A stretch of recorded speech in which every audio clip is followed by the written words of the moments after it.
já estamos aqui com o professor Alex. Alex da Rosa, escritor, professor, doutor em filosofia, sempre nos ajuda nos diálogos de quinta-feira. Professor, boa tarde. Muito boa tarde, Marcos. Boa tarde aos ouvintes. Hoje com um tema que eu tenho certeza que é muito especial para todos. Pois é, eu na hora de anunciar aqui no programa eu falei o seguinte: tantos temas que a filosofia aborda da natureza humana, o amor não poderia deixar de ser um deles. Eu tenho certeza que muitos filósofos se debruçaram em cima do amor.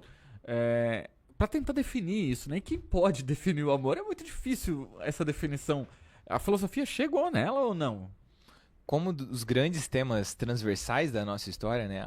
O amor não ia escapar, né? O amor, a felicidade são problemas muito antigos, né? E é um pouco da definição do amor, aquela música do Arlindo Cruz, do que é o amor, né? Ele diz: eu não sei responder, não sei explicar, mas quando o amor existe, enfim, dentro de mim, me fez renascer, me fez despertar, né? Essa música dele. O amor, em primeiro lugar, a gente sente. E aí, sempre pensar sobre o que a gente sente é muito difícil. A consciência humana é muito interessante, né? Porque a consciência é definida pela consciência, então ela define ela mesma, é muito difícil, né? Exatamente. Isso é complexo, né? E o ser humano é um ser complexo. E como cada um tem seus próprios sentimentos, nós somos suspeitos para julgar os nossos próprios sentimentos. E é muito difícil tu avaliar o amor alheio, porque assim, eu sei o que eu sinto amor e quais os sentimentos que eu tenho em relação a ele, então a gente pode comparar. Mas eu nunca consigo sentir o teu amor, é difícil. E às vezes a gente não sabe nem o que nós sentimos. Isso aí também é verdade, é difícil entender, né? E muita gente tentou entender ao longo do tempo. Um dos principais clássicos da filosofia para tentar entender essa polissemia do termo amor e essa variedade de concepções e compreensões é um livro chamado Banquete, de Platão, que, como o nome já diz, de maneira sugestiva, né, se tratava-se de um banquete em que lá cada um dos filósofos discutia a sua concepção de amor. E na medida que um ia argumentando, como que tentando convencer o outro também falando o seu ponto, foram nos aparecendo definições significativas de amor e cada uma delas parece contemplar parte desse tema que não se esgota tão facilmente. Quantas definições saem do banquete aí? A primeira, mais clássica, é a divisão em 3. Nós, no português, nós temos algumas palavras que nos ajudam, né? E elas são insubstituíveis, como a saudade. Sim, que é nossa, né? E que é ausente em várias línguas, né? E não expressa da mesma maneira. Então, a gente consegue perceber como as palavras são importantes para dizer aquilo que nós pensamos. Sim, para definir um sentimento, né? E uma sensação como um todo. Só que nós só temos uma palavra para amor. A gente só fala amor. E daí a gente tem que inserir predicados pro amor. Amor disso, amor daquilo outro. O amor romântico, o amor, sei lá, o amor familiar, o amor de mãe, né? Aí a gente já começa a ter um empobrecimento, né? Na Grécia eles tinham 3 palavras. A primeira, 3 palavras que significavam amor de 3 tipos de amor diferentes. A primeira é o amor ágape, que seria o amor divino. Até é um livrinho do Padre Marcelo. Pequenininho. Ágape, sim, isso, verdade. É baseado nisso, né? Que são as características desse amor incondicional, desse amor eterno, desse amor até incompreensível. Né? O amor de Deus para a humanidade. Isso. Ou da humanidade para Deus. O da humanidade para com Deus não difícil. É incondicional. Porque não é incondicional, mas o de Deus, em teoria, né, em relação à religião, seria assim. Exatamente. Percebe como a ideia do incondicional vem junto com o incompreensível? Por isso que ele é divino, né? Está além da nossa compreensão. Porque realmente, se a gente parar para pensar, a única condição de um amor ser incondicional, de você amar alguém independente de qualquer coisa, é só se isso for incompreensível. Porque nós, sob diversas circunstâncias, não vamos amar alguém. Mas vivemos de condições. Muitas, inclusive. Mas é uma ideia muito influente, né? Essa ideia de amor ágape, né? Porque ela vai dar origem a uma ideia de amor cristão. Uma ideia que nós mantemos. Né? Uma ideia, percebam, essa ideia do incondicional vem com uma renúncia, vem com um sofrimento. Né? Nós somos uma sociedade cristianizada. Então, essa ideia de amor ágape, ainda que nos termos técnicos, né, o amor divino só pertence a Deus, o amor cristão é a forma padrão que nós amamos. É a ideia de sofrimento. Abnegação, renúncia de si, sacrifício. Todos esses aspectos que são profundamente cristãos, a gente secularizou eles e transpõe para as nossas relações privadas. Então a gente entra nas relações achando que a gente tem que passar por sacrifício, por dor. Sofrer, né? Que isso é amor. Então, nesse quesito a gente acaba sofrendo, né? E sabe uma parte muito interessante desse amor cristão, muito delicado, porque ele vem junto com a culpa. Um sentimento de culpa muito profundo que nós carregamos nas nossas relações afetivas. Porque a culpa, ela é a companheira do sacrifício. A culpa, ela vem quando você falha no sacrifício. Então, o dispositivo é assim, você Eu deveria ter feito isso. Insistir para sempre. E se você parou de insistir, você se sente culpado porque parou. Porque, claro, todo amor que não for ágape, ou seja, que é impossível o amor humano ser ágape, ele vai ser um amor que fracassa. Então, a gente vive carregando uma noção de culpa muito profunda dentro das nossas relações afetivas. E pare bem para pensar se não é a tônica mais presente das relações que nós estamos. A ideia de que estamos falhando com outra pessoa. Se esse amor é incondicional e inclusive não dá para entender ele, então ele não tem como ser aplicado pelo ser humano. Tem como tentar, né? Isso Tentar. é o que diz o amor cristão, né? Tentar, mas não alcançar. Por isso que a gente vai sempre falhar. Sempre tá fadado a falha nesse sentido. Exatamente. É uma concepção ardil, né? Que explica grande parte do nosso sofrimento. Mas como essa ideia valoriza o sofrimento, a gente acaba... Entende que tá certo, a gente vai sofrer mesmo nesse processo. Sem perceber, a gente acha que tá tudo bem viver infeliz. Que isso é um mérito. Que você tem que suportar todas as chagas, né? Dentro da sua relação. Olha como a gente vai longe da primeira concepção, tá, gente? A gente só tá falando do ágape, né? A gente só tá falando do ágape. Quais as outras? Os outros dois são mais fáceis, eu acho, de entender. São 3 os gregos aí que a gente vai citar, né? Dos nomes. Desses especificamente aí do Banquete de Platão. Isso. Então, ágape, esse amor divino. Filia, o amor de família. E eros, o amor do desejo. Tá, filia então é esse amor familiar, esse amor de amigo, vamos dizer fraternal. assim? Ou fraternal. Perfeito. Filia de fraternal. Que é esse amor de amigo. De irmão. Sabe o que eu acho interessante? Quando a gente diz assim, que a gente gosta muito de alguém, tu diz, pô, tu não é meu amigo, tu é como um irmão pra mim, né? Que a gente tá partindo da ideia de que as relações familiares são um outro tipo de amor. Porque tem o sangue, né? É sangue do meu sangue, aquela coisa toda. Um vínculo, de certa forma, incondicionado, né? É como se esse amor filia se aproximasse em alguma medida do amor incondicional, mas ele é um amor de convívio, ele é um amor fraterno, ou broderagem, em outros termos, né? É uma relação de amizade. Uhum. E as amizades são lindas, né? Sim, olha, se você não diz eu te amo pros seus amigos, eu acho que você deveria repensar, porque de vez em quando eu falo isso, principalmente para esses amigos mais próximos que estão ali para apoiar a gente. Então, há essa relação intensa que sim, é uma definição de amor, então. Demais. E às vezes a nossa ideia de amor ela é tão sequestrada pela dimensão do eros, que é a dimensão romântica, que a gente pensa, eu não posso falar que eu amo para um amigo. Como se o amor só se destinasse aos nossos parceiros românticos, né? E a gente vai ficando silente e não expressa, né?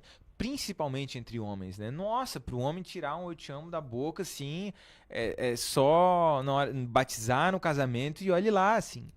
E como se a gente não amasse os nossos amigos, né? E o amor é uma palavra tão linda, porque ela representa esse sentimento. Mas a gente tem uma dificuldade, às vezes, de compreender a amizade enquanto uma relação profunda de amor. Muito profunda, tão profunda quanto as outras. Pois é, essa definição de filia, então, é esse amor fraterno, que inclusive na Grécia era muito presente e muito importante, né? Os caras iam pra guerra juntos. É um vínculo social, né? Que vem da amizade, né? Se você olha bem assim na sua vida, quando a coisa vai apertando e vai te faltando, você vai recorrendo aos seus amigos. Os seus amigos vão te oferecer algum tipo de suporte. Às vezes material, às vezes afetivo. Eles vão estar lá por ti, né? Eles que vão te oferecer essa relação material. Porque nem todos da sua família podem ter contigo uma relação de amizade. Mas aqueles que têm uma relação fraternal. Até porque muitas vezes, por exemplo, se tem uma figura de responsabilidade ali na família, muitas vezes essa relação acaba ficando... foge um pouco desse fraternal, né? Agora, com um amigo, você pode dizer o que você precisa dizer pra ele. É uma via de mão dupla, né? Menos sofrimento do que no ágape. Exato. A amizade, ela não tem hierarquia, né? Acho que esse é o aspecto principal. Ela não tem tantos jogos e ela não tem tanto mistério, né? Então, acaba sendo um amor bem sincero também. Sim. É um amor mais sem medo, parece, né? Porque você não tá precisando ali conquistar a outra pessoa. O amor, ele acontece de maneira muito mais espontânea. Natural. É um ponto que no amor erótico, né, acaba ficando gasto. Porque existe, inevitavelmente, um mistério que envolve o interesse, que vai promover certos jogos dentro da relação, que se fosse numa relação de amizade, a gente não toparia. Sim, perfeito. Porque daí vocês, esse joguinho eu não quero. Meu amigo é meu parceiro, ele tem que estar comigo aqui, tal. Então, é muito mais direto. Ou teu amigo, ele não te respondeu, tu liga pra ele, ou tu diz, xinga não vai me ele. responder, ô seu merda. Exatamente. E no Eros já é diferente. Já é muito diferente, né? Porque ele tem um mistério. O charme é o mistério. O que nos interessa é esse desconhecido, né? Esse momento da incerteza, né? Às vezes eu falo, ouvinte, pense, o segundo que precede o beijo, não é melhor do que o beijo? Um momento que tu sabe que o beijo vai acontecer, ele é melhor do que o próprio beijo em si. Isso é, porque resolve aquele mistério, que é essa parte que nós chamamos de eros, esse desejo que nós temos pelo outro, né? Vem muito forte isso na Grécia com algumas características, né? O desejo, ele não distingue a quem ele vai amar. O desejo é uma característica da pessoa, não de quem ela ama. Âmago. Tu ama. Tu ama do teu âmago, independente da pessoa amada. E você ama aquilo de uma maneira desejosa. Você quer aquela pessoa. Existe uma atração física muito forte, né? Que vai além do aspecto da amizade. Ele impacta o corpo, realmente, né? Muito. No coração, a frequência cardíaca mesmo, né? A desritmia do peito e tantos outros sentimentos que a gente sente, né? Que a gente tem no corpo. Fica nervoso, Fica nervoso, amonsoada. gagueja, não perde as palavras. Exatamente. E são as 3 definições que a gente passou então aí da Grécia: ágape, filia e eros. Essas são as 3 definições gregas lá do banquete de Platão. Isso. Mas tantos outros filósofos falaram sobre amor. Aí seguindo, né, isso foi o começo. Aí seguindo, os 3 principais que eu gostaria de falar para vocês, cada um deles vai soltando uma pedrada atrás da outra, tá? E o Sócrates... Maior que o Arlindo Cruz. Maior. A gente começa com Aristófanes, que é o que deu origem, nomezinho, né, gente? Mas é o que deu origem à música do Fábio Júnior, a música Alma Gêmea? Carne e unha, alma gêmea, essa mesmo. Fábio Júnior, né? Uhum. Fábio Júnior, leitor de Aristófanes. Ah, é? É, porque é o Aristófanes o que fala a ideia da alma gêmea pela primeira vez. Que é aquela contrapartida, aquela cara metade que te completa, é isso? Na ideia do Aristófanes, você volta a ser o que você era. Ele sugere que nós éramos um e quando viemos para a Terra fomos separados em 2. A questão de alma mesmo. Questão de alma. Então encontrar a sua alma gêmea é ser completo, é reconstituir aquela completude que você já foi. Observa a pista que fica na ideia do Aristófanes. Ele está dizendo o seguinte: está faltando algo. Pois é, mas isso é um grande problema, porque se não encontra, você está fadado ao fracasso na vida, né? Porque o teu objetivo da vida é se completar nesse caso. Nesse caso, sim. Nessa é a ideia do Aristófanes. Pegando essa pista, o Sócrates ele vai dar uma baixada no nível da conversa e ele vai sugerir assim. Ele diz: eu concordo que existe uma falta, Aristófanes. Mas, na verdade, não há no amor a completude. Nós só amamos aquilo que nos falta. Se você tivesse aquilo, ele não seria o amor. Porque você já estaria completo. O amor é essa busca. O Sócrates vai dizer que nós só queremos o que nós não temos. Não naquele sentido de tédio de possuir e tal, mas de que a própria natureza do amor está em buscar aquilo que nós fomos privados. Sócrates diz assim: nas nossas relações adultas, nós vamos buscar as coisas que nós fomos privados durante a nossa infância. Por isso os nossos relacionamentos têm um padrão. O padrão dos nossos relacionamentos não está nas pessoas com as quais nós nos relacionamos, mas naquilo que falta em nós, que cada uma dessas pessoas oferece de maneira a preencher aquele vazio que nós sentimos. Mas isso é algo fixo, então, não é algo mutável durante a vida. Sim. Nessa ideia socrática, sim. Nessa ideia, se me faltou X coisa, eu vou buscar todos esses parceiros, pessoas, enfim, todas as pessoas que eu me interessar romanticamente, de amor, eu vou buscar isso que falta. Claro que a gente pode se curar e lidar de uma maneira mais madura com essas nossas grandes lacunas, né? Mas todos nós somos construídos por traumas, né? Amar é sofrer. Então, parte desse amor, todas as nossas felicidades, vêm junto com o sofrimento. E não tem como amar sem sofrer. Parte desse sofrimento vai determinar a nossa maneira de amar. Quer traduzir isso para o leitor? Pensem naquele negócio lá da linguagem do amor. Atos de serviço, sim, palavras sim, de segurança. Sim. Os tipos de amor que são definidos hoje em dia na internet, inclusive. Apesar de parecer bem bobinho, é bem real, tá? Sim. É bem real. Sim, faz sentido. Se a sua linguagem é o tempo de qualidade, provavelmente foi algo que você foi privado ao longo da sua vida e hoje é muito importante para você, né? É essa ideia socrática basilar e eu acho ela fundamental para explicar Essa as atual vem lá de repetições. Sócrates. Essa vem. Olha só, é interessante. Essa vem. A gente às vezes nem conhece, mas tem a origem lá. Aham. Quase sempre na filosofia é assim, né? Exatamente. Alguém já falou antes. Até porque tem muita gente falando muita coisa há muito tempo, né? Exatamente. A gente falou dos 3 da Grécia lá, o Ágape, Filia, Eros. Falamos de Aristófanes. Falamos de Sócrates também. Tem mais definições de amor? Tem uma que eu gostaria de trazer, que essa é bem contemporânea. Pegando no gancho do Sócrates, tem um Lacan, que é um psicanalista, ele diz assim, amar é dar o que não temos para alguém que não quer. Essa aí também Essa é de doer. Hein? Essa é avassaladora, né? Amar é dar o que não temos para alguém que não quer. Exatamente. Por que essa definição? Porque ele pensa assim, se quando nós amamos, nós buscamos aquilo que nos falta, e você vai entregar tudo para a pessoa, o que você está entregando é o nada. Porque te falta? Você está entregando para aquela pessoa a falta. Isso é amar. Agora, quem quer receber o pior do outro? Ninguém. Então ninguém quer receber o seu nada. Então amar é dar o que não tem para quem não quer. E mesmo assim nós amamos. Pois é, mas e por que a contraparte também ama? Porque ela também quer nos dar o que lhe falta? Exatamente. Dar o que lhe falta pro outro. Eu tenho a minha concepção É uma particular. troca, né? no caso, né? Então, nesse sentido. Às vezes os... Pode ser. Cada um troca suas faltas e a gente se apoia nisso. Pode ser, é uma definição. Amor enquanto troca.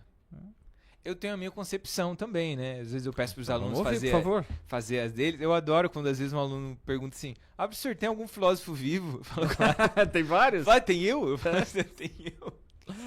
Todos nós que estamos aqui acompanhando diálogos ou participando dele, você que está ouvindo, pode filosofar com a gente. Com certeza, né? com certeza. Essa é a ideia. A minha ideia é de que nós somos condenados a amar. Amar é uma condição compulsória à existência humana. Porque é a nossa vontade de ser feliz. A gente não consegue não ser feliz e a maneira que a gente sabe ser feliz é amando.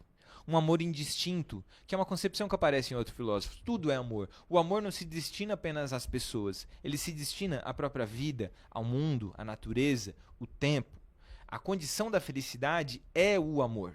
Então, a única maneira que nós temos de viver é amando. Dentro dessas formas de expressão de amor, o amor entre as pessoas é claro que vai aparecer, mas ele não é o suficiente para uma vida feliz. Amar a vida é diferente de amar alguém, né? Amor à vida é um conceito muito profundo e nós somos condenados a amar, por isso que a gente ama mesmo quando não quer mais. Quando a gente acaba um relacionamento, a gente pensa assim, eu nunca mais. Esse foi o último, deu. Nunca mais vou me relacionar com ninguém. Dá um tempo e lá você tá. Armando de novo. E os amigos que aguentem o choro, né? Exatamente, né? E ainda, quando não é, voltando com o ex ou com a ex, né? Mas não sei o que, os amigos vão lá e jogam no chão, né? Aí xingam tudo, aí você volta. Se a gente voltar com ex é inevitável. Quem ainda não voltou, vai acontecer. Ex é pra sempre, né? Ex você é vai pra ser sempre. sempre a sua ex ou seu ex, né? É igual, sabe o que eu penso? É igual bater o carro, né? Só bate o carro quem tem, né? Só Exatamente. volta com ex quem namorou, então... 100% dos divórcios, eles são causados pelo casamento, né? Perfeita Porque colocação. não existiria divórcio sem casamento. Perfeita colocação. Então... Isso não significa que o amor deu errado, né? Não, ele durou, ele deu certo enquanto estava lá, né? Enquanto durou. Isso é importante a gente entender também. Você estava falando sobre essa sua definição de amor, mas ela também abrange coisas, momentos, a si mesmo, por exemplo. A ideia de amor próprio, né? A ideia de amor próprio é uma ideia muito profunda também, que envolve essa concepção e que às vezes a gente perde. Principalmente por aquele primeiro aspecto que a gente começou a conversa, vinculado ao amor de sacrifício. Onde que acaba o sacrifício? Normalmente quando eu estabeleço o amor próprio. E a gente vai chegando em nuances que são do tipo, nem sempre aquilo que eu amo me faz bem. Nem sempre essa pessoa que eu amo me faz bem. Então eu preciso estabelecer um limite para o amor. Ou, em outras palavras, né, não basta só amar. Todo mundo que já amou em algum momento percebeu isso. Que se fosse só o amor, seria o menor dos problemas. Tanto que tem pessoas que têm relacionamento sem amor e tem pessoas que têm amor sem relacionamento. Exatamente. Mas e quando o amor aparentemente se acaba? Será que não era amor? Ou ele era um amor que foi embora? Porque... tem vários conceitos, né? A gente está falando sobre várias filosofias envolvendo o amor e várias definições ou tentativas de definições. Nesse quesito, e aí? O amor ele se acaba ou não era bem isso? A gente não entendeu direito. Depende do quão platônico você é, né? Depende do Platão. Os mais platônicos vão dizer que não foi amor. Porque se fosse amor, duraria até o fim. Porque essa é uma ideia de o amor enquanto perfeição, né? Tudo aquilo que é amor, só é amor se é perfeito. Se acabou, não foi amor. Se é perfeito, É não pra acaba. sempre. Exato. E Já se não outras- era perfeito, se acabou, não era amor. Já outras noções de filosofia, como a aristotélica, ela acha que o amor pode acabar e ele foi amor enquanto durou. E aí esse amor pode mudar durante a vida, o alvo desse amor. O princípio da mudança é bem a base aristotélica mesmo, por isso para ele você ama, passe, você ama novamente, né? Eu acho que tem... Eu não lembro qual é a entrevista, e pergunta assim, você teve quantos namoros, tal? Era famoso, ele disse, tantos. Você amou eles? Todas. Sim. Você ama as É o pessoas homem que mais ama individualmente. no mundo, né? O Fábio Júnior, por exemplo, é um dos homens que mais ama no mundo. Porque ele teve vários casamentos e amou. E é verdade, né? Sim. Ué, mas é aí que tá o detalhe. A gente tem várias definições aqui que a gente citou. De tantas outras, né? Porque tem várias que a gente nem citou. Cada um define o amor conforme o próprio sentimento do amor. Conforme Sim. a própria definição, baseado na própria análise consciente do que sente. Mas o que eu gostaria de amarrar com isso que tu trouxe é de que sim, cada um vai ter a sua ideia de amor, mas eu gostaria que o ouvinte pensasse, esse amor que eu vivo me faz feliz? Porque aí a conversa muda. Perfeito. Claro que todo mundo tem a sua ideia de amor, mas esse seu amor te traz felicidade? Essa é a verdadeira pergunta do milhão. E eu quero deixar uma frase de RuPaul, que ela diz o seguinte, se você não amar a si mesmo, como você vai amar outra pessoa? Esse amor próprio é muito importante, até porque o outro, como vai lhe amar se você não for um ser que se ama também, que dá essa valorização a si mesmo, né? Se você não valoriza isso que você é, como alguém vai te valorizar? Então, esse amor próprio também é muito importante aí. É o que dá parte do interesse, né? Muitos dos relacionamentos e do amor vai se deteriorando quando a pessoa ela deixa de amar a si mesma. Porque daí você vai deixando... O amor é a condição da criação. Quando a gente ama, a gente cria. E quando a gente cria mudança, cria novidade e gera, de novo, aquela sensação do primeiro beijo, que é a sensação do interesse. A sensação do interesse. Olha só, tem uma pergunta aqui. O Murialdo mandou... Boa tarde, Marcos. Platão é o filósofo do amor, então? O Platão é o GOAT, né? Ele é o maior filósofo da história. O Murialdo Pisoni perguntou aqui. E das áreas do Platão é sim sobre amor. Tem uma filósofa contemporânea que se chama Anne Carson, que também fala sobre amor. E tem uma pá de gente que fala, mas o mais clássico que eu te indico é com certeza ir por esse banquete do Platão, não tem erro, vai ser uma boa leitura e vai te agradar. Então, dica de leitura, Platão, pra gente começar as definições de amor. Tem tantas outras. É um tema humano que vai continuar gerando muita filosofia, com certeza. E tem os filósofos modernos, né? O Pericão, né? Também. E tantos outros por aí. Não ironicamente, né? Não ironicamente, se a gente pegar a distinção entre samba e pagode, todos são letras sobre amor, mas samba é amor à música e pagode é amor a alguém, né? E ali a gente consegue experienciar aquelas formas de amor, né? Exatamente. Falando um pouco de amor, então, já 3h55, a gente já tá em cima do laço. Professor, tem tantas outras, né? Acho que a gente tem que ter mais alguns encontros sobre esse tema.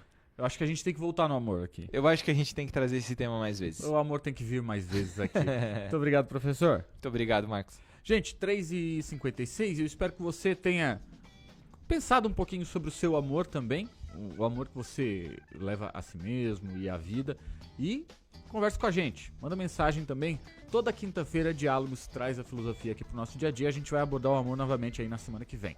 3 da tarde, 56 minutos, tchau!